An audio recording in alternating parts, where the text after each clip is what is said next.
സാർവത്രിക റേഷൻ സമ്പ്രദായം നടപ്പിലാക്കണമെന്നും ഭക്ഷ്യസുരക്ഷ ഉറപ്പുവരുത്തണമെന്നും ആവശ്യപ്പെട്ട് കേരള മഹിളാ സംഘം ജില്ലാ കമ്മിറ്റിയുടെ ആഭിമുഖ്യത്തിൽ സിവിൽ സപ്ലൈ ഓഫീസിലേക്ക് മാർച്ച് നടത്തി. വിലക്കയറ്റം തടയുക, സാർവത്രിക റേഷൻ നടപ്പിലാക്കുക, ഭക്ഷ്യസുരക്ഷ ഉറപ്പാക്കുക തുടങ്ങിയ ആവശ്യങ്ങൾ ഉന്നയിച്ചായിരുന്നു കേരള മഹിളാ സംഘം കാഞ്ഞങ്ങാട്ട് സപ്ലൈ ഓഫീസിലേക്ക് മാർച്ച് നടത്തിയത്. KV കൃഷ്ണൻ ഉദ്ഘാടനം ചെയ്തു. ഭക്ഷ്യസുരക്ഷാ നിയമം രാജ്യത്ത് നടപ്പിലാക്കും എന്ന് പറഞ്ഞുകൊണ്ടാണ് 2009 ഗവൺമെന്റ് തെരഞ്ഞെടുപ്പിന് നേരിട്ടത്, കോൺഗ്രസ് തെരഞ്ഞെടുപ്പിന് നേരിട്ടത്.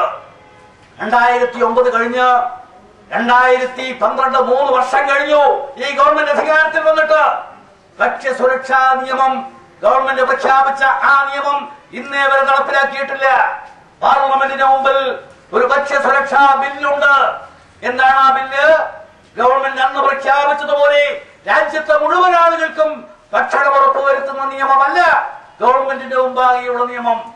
മഹാഭൂരിപക്ഷത്തെയും അതിന്റെ ആനുകൂല്യങ്ങൾ ആ ഭക്ഷ്യസുരക്ഷാ പദ്ധതിയുടെ പരിധിക്ക് പുറത്തു നിർത്തിക്കൊണ്ട് വളരെ ചുരുക്കം വലിയ ആളുകൾക്ക് കൊടുക്കുക ഭക്ഷണ സാധനങ്ങൾ വിതരണം ചെയ്യുന്ന ബില്ലാണ്, നിയമമാണ് രാജ്യത്തെ ഗവൺമെന്റിന്റെ മുമ്പാകെയുള്ളത്. രാജ്യത്ത് ആർക്കാണ് ഭക്ഷണം കൊടുക്കേണ്ടത് എന്ന് നിശ്ചയിക്കാൻ, ആരാണ് പട്ടിണിക്കാർ, ആരാണ് ദാരിദ്ര്യരേഖയ്ക്ക് താഴെ ജീവിക്കുന്നവർ എന്ന് നിശ്ചയിക്കാൻ പലപ്പോഴായി ഗവൺമെന്റ് നിശ്ചയിച്ച വിവിധ കമ്മിറ്റികളുണ്ട്, വിവിധ കമ്മീഷനുകളുണ്ട്.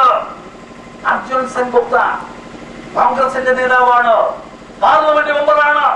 ആ അർജുൻ സെൻഗുപ്ത കമ്മിറ്റി രാജ്യത്തെ പാർലമെന്റിന് മുമ്പാകെ ഗവൺമെന്റിന് മുമ്പാകെ സമർപ്പിച്ച റിപ്പോർട്ടിൽ പറയുന്നത് രാജ്യത്തെ 77% ആളുകൾ 20 റുപ്യക്കും 9 റുപ്യക്കും ഇടയിൽ വരുമാനമുള്ളവരാണ്.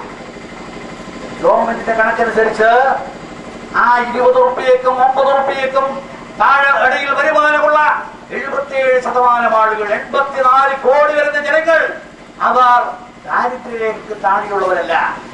ഗവൺമെന്റ് നിശ്ചയിച്ച കമ്മിറ്റിയാണ്. ഒട്ടേറെ കമ്മിറ്റികൾ ഉണ്ടായിട്ടുണ്ട്.